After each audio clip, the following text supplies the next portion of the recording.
Banyak orang berpikir, untuk menghadapi tahun 2030 yang penuh gejolak, mereka harus melakukan perubahan raksasa secara tiba-tiba. Mereka merasa harus segera pindah negara, harus punya modal miliaran rupiah detik ini juga, atau harus menjadi jenius teknologi dalam semalam agar tidak tertinggal. Padahal, realitanya tidak seperti itu. Kehancuran besar atau kesuksesan besar sangat jarang terjadi dalam satu malam. Peristiwa besar hanyalah puncak dari gunung es. Gunung es itu tidak runtuh karena satu pukulan palu yang keras, tapi ia runtuh karena keretakan-keretakan kecil yang terjadi diam-diam setiap hari selama bertahun-tahun tanpa disadari. Begitu juga dengan nasib Anda di tahun 2030 nanti. Anda tidak akan tiba-tiba jatuh miskin atau tiba-tiba menjadi kaya raya tepat di tahun itu. Posisi Anda di 2030 adalah hasil akumulasi, hasil tumpukan dari apa yang Anda lakukan, pikirkan, dan putuskan setiap hari mulai hari ini. Albert Einstein pernah menyebut compound interest atau bunga berbunga sebagai keajaiban dunia ke-8. Tapi ingat, prinsip ini tidak hanya berlaku untuk uang di bank, ini berlaku mutlak untuk kebiasaan hidup Anda. Kebiasaan buruk yang kecil, jika dikali 5 tahun atau 1825 hari, akan menjadi bencana yang tak tertahankan. Sebaliknya, kebiasaan baik yang terlihat remeh, jika dikali 1825 hari, akan menjadi benteng pertahanan yang tak tertembus badai. Hari ini, kita akan membongkar secara mendalam 5 kebiasaan mikro. Ini terlihat sepele, tapi inilah fondasi rahasia yang membedakan para survivor yang selamat dan para korban yang hanyut di era baru nanti. Kebiasaan pertama, conscious disconnection, atau diet informasi dan dopamin.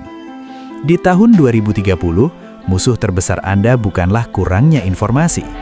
Justru sebaliknya, musuh Anda adalah keracunan informasi.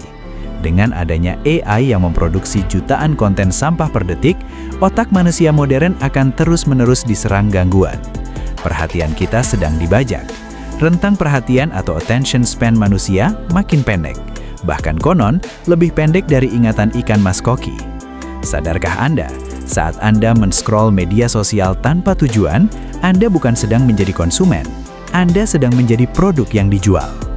Waktu dan fokus Anda adalah mata uang paling mahal di masa depan. Jika Anda tidak bisa fokus selama 60 menit tanpa mengecek HP, Anda dalam bahaya besar. Kenapa? Karena pekerjaan bernilai tinggi di masa depan, pekerjaan yang bayarannya mahal, membutuhkan deep work, yaitu kemampuan pemikiran mendalam, analitis, dan kreatif yang tidak bisa dilakukan AI.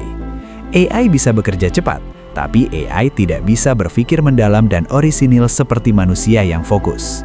Maka mulai hari ini, bangun kebiasaan kecil bernama The Sacred Hour. Sediakan 1 jam saja setiap hari. Waktu ini harus steril, tanpa HP, tanpa internet, tanpa notifikasi. Gunakan waktu itu untuk belajar skill sulit, membaca buku berat, atau merancang masa depan.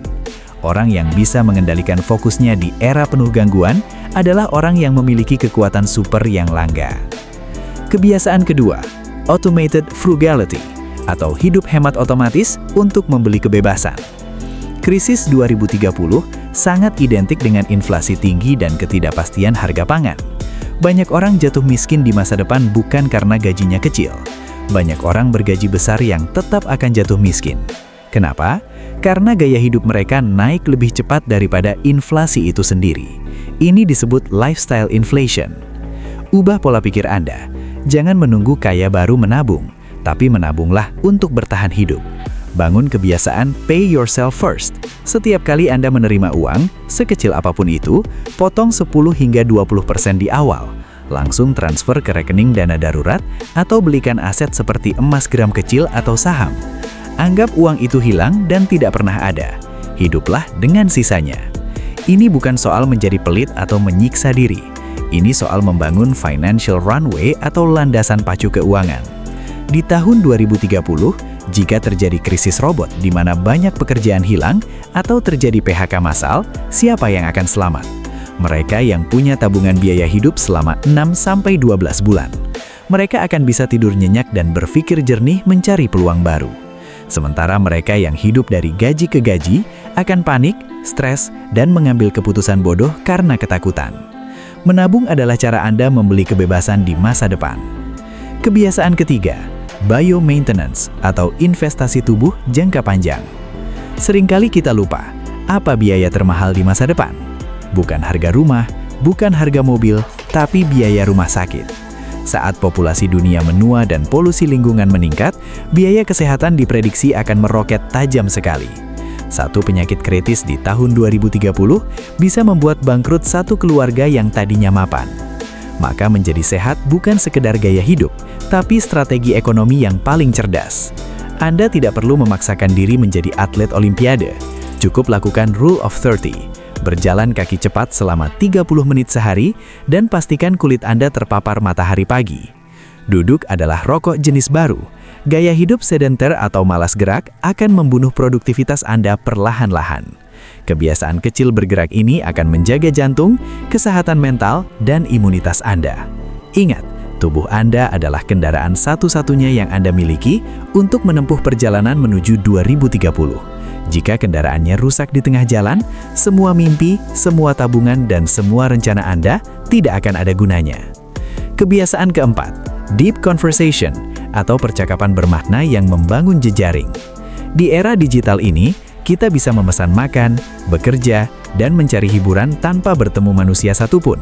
Akibatnya kesepian menjadi wabah penyakit baru.